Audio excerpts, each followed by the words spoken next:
जय श्री कृष्णा। गीता धाम गुरुकुल में कक्षा 6 के विद्यार्थियों का फिर से स्वागत। विषय सामाजिक क्या है?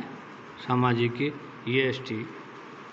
SST और दिनांक हो गया 10/7/21। ओके, तो मैं आपको हमारे अतीत के बारे में पढ़ते आ रहा हूँ और मैंने कुछ क्वेश्चन भेजे, आपको कर लिए होंगे या नहीं किया तो करना है, और इसको ध्यान से सुनेंगे और एक बार इसको पढ़ेंगे। अगर आपके ज़्यादा से ज़्यादा पाठ पढ़ोगे इसमें आपको हर पाठ समझ में आ जाएगा, ठीक है। इसलिए आगे देखिए, यहाँ तक मैंने पढ़ा, जैसे आगे है कि यहाँ अतीत शब्द का प्रयोग बहुवचन के रूप में किया गया है। क्या किया गया है? अतीत शब्द किसके रूप में किया गया है? बहुवचन। एक वचन बहुवचन तो होते हैं ना हिंदी में, इस प्रकार से बहुवचन के रूप में किया गया है। ऐसा इस तथ्य की ओर, किस तथ्य की? इस तथ्य की ओर ध्यान दिलाने के लिए, और तरफ है, क्या होता है और का मतलब तरफ, ध्यान दिलाने के लिए किया गया है। किसके लिए किया गया है? ध्यान दिलाने के लिए कि अलग अलग समूह के लोगों के लिए इस अतीत के अलग अलग मायने थे। अलग अलग क्या थे? मायने थे। उदाहरण के लिए पशुपालकों तथा कृषकों का जीवन राजाओं और रानियों के जीवन से तथा व्यापारियों का जीवन शिल्पकारों के जीवन से बहुत ही भिन्न था। क्या था? भिन्न, डिफरेंस। डिफरेंस यानी अलग, अंतर था। क्या था? अंतर था। किसमें? पशुपालकों और कृषकों, किसान और जो पशु पालते उनका जीवन और राजा और रानियों के जीवन में बहुत ही फर्क। क्या फर्क था? कि पशुपालक और कृषक अपना काम करते थे, राजा और रानियां आराम से रहती थी अपने महलों में, ठीक है। दूसरा, व्यापारियों का जीवन और शिल्पकारों का जीवन में बहुत भिन्न था। व्यापारी अपना बिजनेस करते थे और शिल्पकार अपना कार्य करते थे, हार्ड वर्किंग करते थे और लेबर की तरह, मजदूर की तरह कार्य करते थे। जैसा कि हम आज भी देखते हैं, उस समय भी देश के अलग अलग हिस्सों में लोग अलग अलग व्यवहारों और रीति रिवाजों का पालन करते थे। आज की तरह पहले भी लोग देश के अलग अलग हिस्सों में, जैसे कि हम राजस्थान से उत्तर प्रदेश की तरफ जाएंगे, वहाँ अलग रीति रिवाज होगा, अलग व्यवहार होगा, अलग व्यय होगा। तमिलनाडु, दक्षिण भारत में जाएंगे, केरला, तमिलनाडु, आंध्रा, तेलुगु, जहाँ भी, महाराष्ट्र या other state, left that our state, अपने राज्य को छोड़कर के दूसरे राज्य में जाएंगे तो वहाँ का रीति रिवाज भी आपको अलग मिलेंगे और आपका वहाँ की व्यवहार भी अलग मिलेगा, वहाँ की भाषा भी आपको अलग मिलेगी। तो उदाहरण के लिए आज अंडमान द्वीप के अधिकांश लोग अपना भोजन मछलियाँ पकड़कर क्या करते हैं? उदाहरण के लिए जैसे आज अंडमान निकोबार जो समुद्री एरिया है, वहाँ पे लोग मछलियाँ पकड़कर अपना जीवन चलाते हैं, या शिकार करके फल फूल का संग्रह द्वारा। जहाँ पे ज़्यादा घना जंगल है और घना जहाँ जंगल है वहाँ पे क्या करते हैं? शिकार कर करके वह जानवरों को मार करके अपना फल तथा फल फूल का संग्रह करके, फल फूल को इकट्ठा करके उससे अपना भोजन प्राप्त करते हैं। इसके विपरीत शहरों में रहने वाले लोग खाद्य आपूर्ति के लिए अन्य व्यक्तियों पर निर्भर रहते हैं। जैसे शहरों में रहने वाले लोग किस पर रहते हैं? या तो शिकारियों पर, जैसे मीट मछली खाने वाले उसको शिकारी पर मछली पकड़ना होगा, जिस पर शाकाहारी भोजन करना हो उनको किसान पे रहना पड़ेगा, गांव के लोगों पर, क्योंकि किसान पैदा करेंगे अनाज, उसके बाद वो शहर में ले जा करके बेचेंगे। इसलिए शहर में रहने वाले लोगों के लिए या भोजन के लिए, खाद्य आपूर्ति के लिए किसे? अन्य व्यक्तियों ने किसान पे निर्भर रहना पड़ेगा। इस तरह के भेद अतीत में भी विद्यमान है। हमारा जो अतीत है उसमें भी क्या है? विद्यमान है, अभी मौजूद है। विद्यमान मतलब क्या है? मौजूद है। क्या है विद्यमान मतलब? मौजूद है। इसके अतिरिक्त एक अन्य तरह का भेद है। उस समय शासक अपनी विजयों का लेखा जोखा रखते थे। क्या करते थे? शासक जो राजा होता था वो अपने विजयों का क्या रखता था? लेखा जोखा रखता था कि हमने कहाँ किस पे विजय प्राप्त की या कहाँ पे हार की, कितने हमारे सैनिक गए, कितने सैनिक शहीद हुए। यही कारण है कि उन शासकों तथा उनके द्वारा लड़ी जाने वाली लड़ाइयों के बारे में काफ़ी कुछ जानते हैं।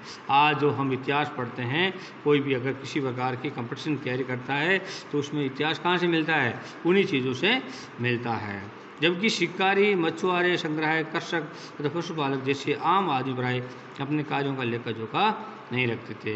कौन? शिकारी, मछुआरे जो मछली पकड़ते थे, संगारक और जो इकट्ठा करके लाते थे, किसान, कृषक किसान पशु पालते थे वो। जैसे आम व्यक्ति प्राय अपना लेखा जोखा नहीं रखता, आम आदमी प्राय अपना लेखा जोखा कोई प्रकार की लिखा पढ़ी वो नहीं करता था। पुरातत्व की सहायता से हमें उनके जीवन को जानने में मदद मिलती है। क्या मिलती है हमें? पुरातत्व यानी पुरानी चीज़ों को जानने के लिए उसकी पुरातत्व की सहायता से, जो पुरानी चीज़ें हैं पुरातत्व रखी हुई, उनकी सहायता से हमें उनके जीवन के जानने की हमें हेल्प यानी मदद मिलती है, सहायता मिलती है कि पुराने ज़माने में क्या था, राजा महाराजा कैसे रहते थे और दुनिया कैसे चलती थी। हालांकि अभी भी इनके बारे में बहुत कुछ जानना शेष है। क्या है? अभी भी उनके बारे में, क्योंकि पूरे की पूरा डिटेल यानी पूरी की पूरा लेखा जोखा उन अखबारों या उन जो लिखी हुई किताबों कॉपियों में या पुराने संग्रह चीज़ों में नहीं मिल पाती है। फिर भी हमें उसमें कुछ जानना काफ़ी कुछ शेष है। आगे क्या है? तिथियों का मतलब यानी अर्थ। तिथियाँ क्या है? देखिए, अगर कोई तुमसे तिथि के विषय में पूछे तो तुम शायद उस दिन की तारीख क्या बताओगे? तारीख, माह और वर्ष, जैसे कि 2000 या इसी तरह का कोई और वर्ष बताओगे। क्या करोगे? अगर तुम पूछा कि आज तिथि क्या है तो आप क्या होगे? आज 10 तारीख है।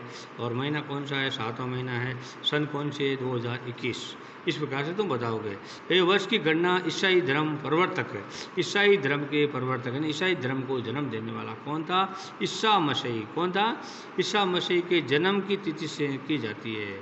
ईसा मसीह की तिथि। अतः 2000 वर्ष कहने का तात्पर्य ईसा मसीह के जन्म के 2000 वर्ष के बाद से हैं। किसके बाद से हैं?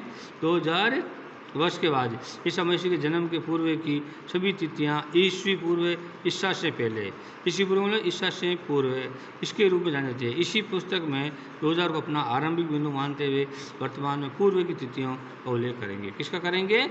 पूर्व की तिथि। यानी समझ में आ गई ना कि ये ईसा मसीह के जन्म की तिथि से जानी जाती है।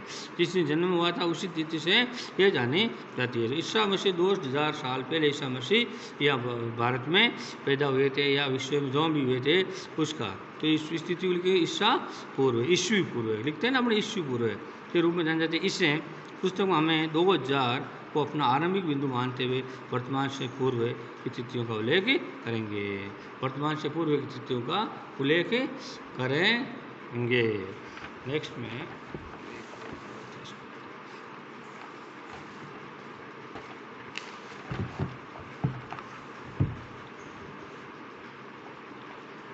अब देखिए कुछ तिथियाँ ये मैं आपको बता देता हूँ। अंग्रेजी में BC, हिंदी में ईस्वी पूर्व है। इसका तात्पर्य बिफोर क्राइस्ट, ईसा पूर्व होता है। क्या होता है? बिफोर क्राइस्ट ईसा पूर्व होता है।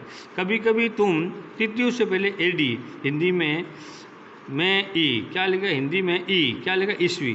AD मतलब हिंदी में लिखा पाती हो।